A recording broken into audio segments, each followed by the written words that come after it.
Bienvenue dans cette vidéo qui montre comment utiliser les nouvelles technologies pour enseigner et apprendre, et dans ce cas particulier, comment utiliser un questionnaire en ligne pour récolter de l'information. Pour ceci, nous allons utiliser le site du collège. On se rend donc sur le site de son école et on commence bien sûr par se connecter avec l'identifiant que vous avez reçu.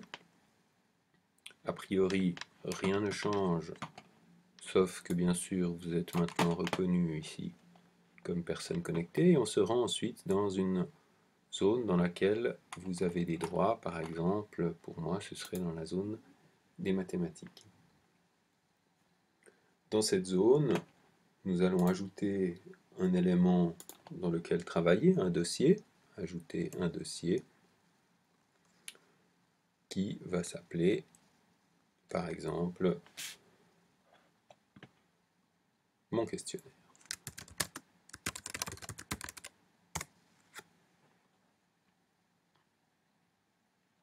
Et maintenant, dans ce conteneur, dans ce dossier, je vais ajouter un élément questionnaire. Et on voit qu'ici, je peux ajouter l'élément sondage. Si jamais vous ne voyez pas sondage apparaître, vous pouvez cliquer sur plus en dessous, qui vous permet en principe de le voir s'il n'est pas directement visible. Donc, le questionnaire s'appelle pour cet outil un sondage. Mon questionnaire. Et on peut, à partir de maintenant, commencer à décider si le questionnaire, par exemple, est autorisé pour les personnes anonymes ou pas. On peut recevoir un email chaque fois qu'un élève a rempli une question ou un collègue, etc. Donc on commence par créer le questionnaire, enregistrer.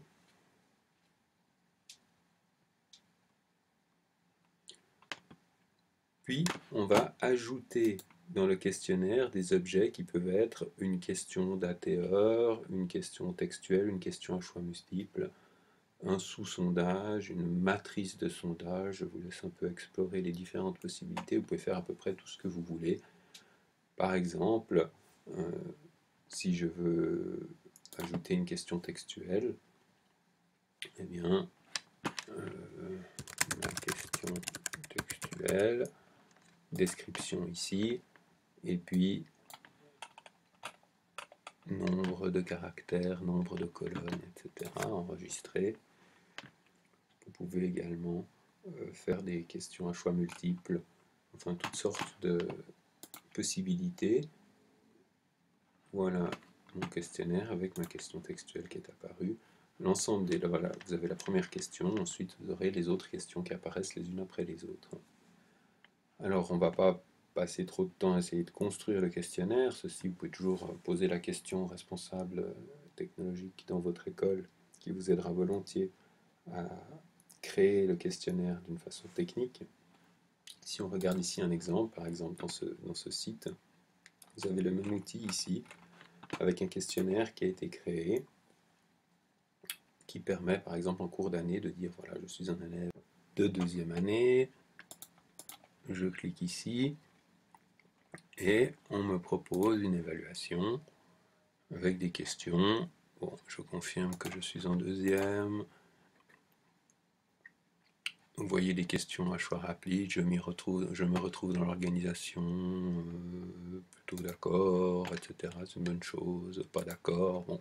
Chaque question rouge, avec un point rouge, est une question pour laquelle il est obligatoire de donner une réponse. Vous pouvez vous-même choisir si les questions doivent être à réponse obligatoire ou non. Alors ensuite, vous pouvez avoir un certain nombre de tableaux comme ça à remplir, plus ou moins longs, plus ou moins légers, etc. Vous remplissez les tableaux de cette façon.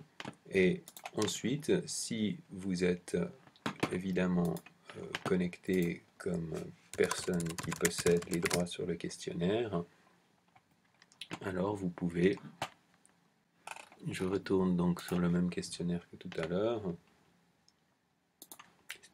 pardon, les deuxième année il est ici, cette fois-ci puisque je suis connecté et que j'ai plus de droits, on voit qu'on peut obtenir les résultats du questionnaire. vous avez l'ensemble des réponses sous forme graphique, les personnes ayant répondu, ici comme c'était un questionnaire anonyme, on abordera la question des questionnaires pour les personnes identifiées plus tard, le tableau complet des réponses, soit sous format CSV, donc par exemple sous format HTML, eh bien, vous avez un tableau directement avec les questions et les réponses, évidemment sous un format assez long comme ça, ou bien si vous voulez plutôt voir les résultats directement calculés sous forme graphique, vous avez la possibilité d'avoir les réponses des élèves par rapport aux questions que vous avez posées. Ce questionnaire-ci était un questionnaire anonyme, mais vous pouvez aussi, si je reviens au questionnaire que j'ai créé tout à l'heure, ici, je peux également faire en sorte que ce questionnaire ne soit pas public et soit réservé à un certain nombre de participants.